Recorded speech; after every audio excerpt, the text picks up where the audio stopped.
Oh man, I got something sweet to share with you here.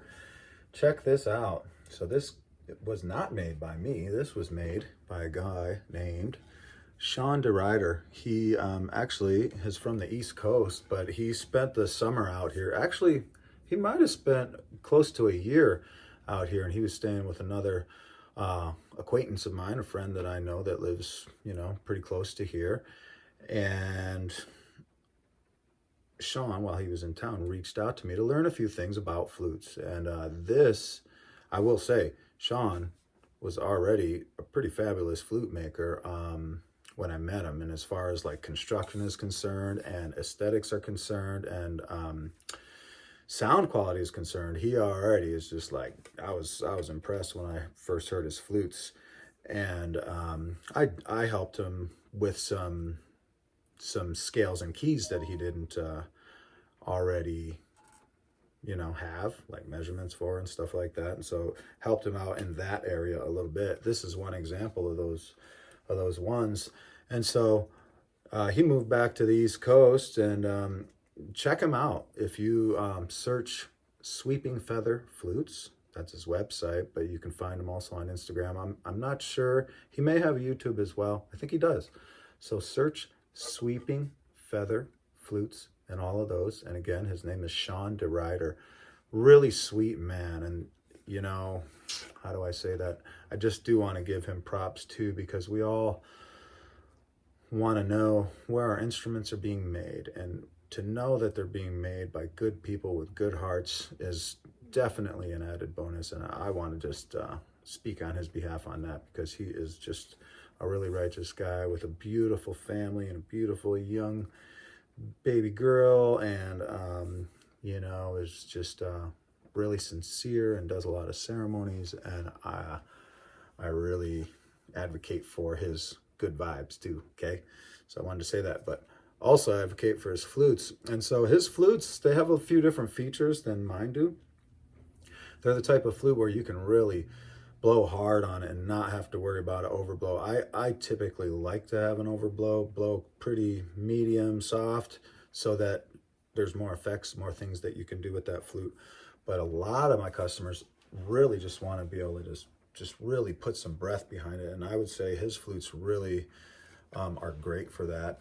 His are what I call woodland style. That means the air passage is carved inside the flute body instead of inside the sound block. Years and years and years ago, when I was making flutes, people told me that the kind that I make with sound block has the air passage. That's called a plain style flute, and these ones were called woodland style flutes. So we'll call this woodland style. His artistry, check the artistry on this. And so that there is a walnut shell sliced to a thin piece, inlaid into this wood here, and then inlaid with turquoise and sanded. And what an amazing design. I'm so into it. And what we have here I want to make sure I know what I'm talking about here. What we have here is these awesome walnut accents here.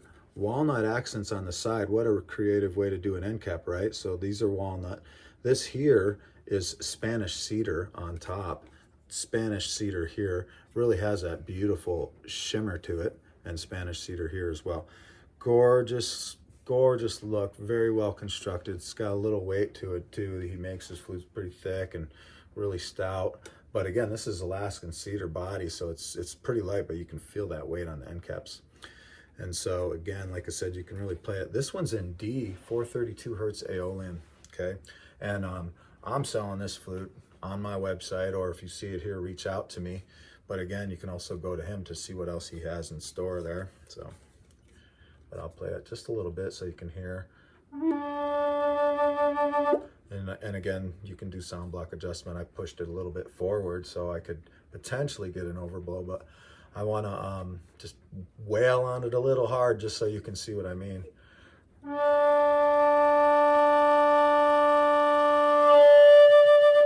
This is like, you can punch this flute. That's pretty impressive. So wanted to show you that, and really well tuned. Of course, he tuned it in my workshop.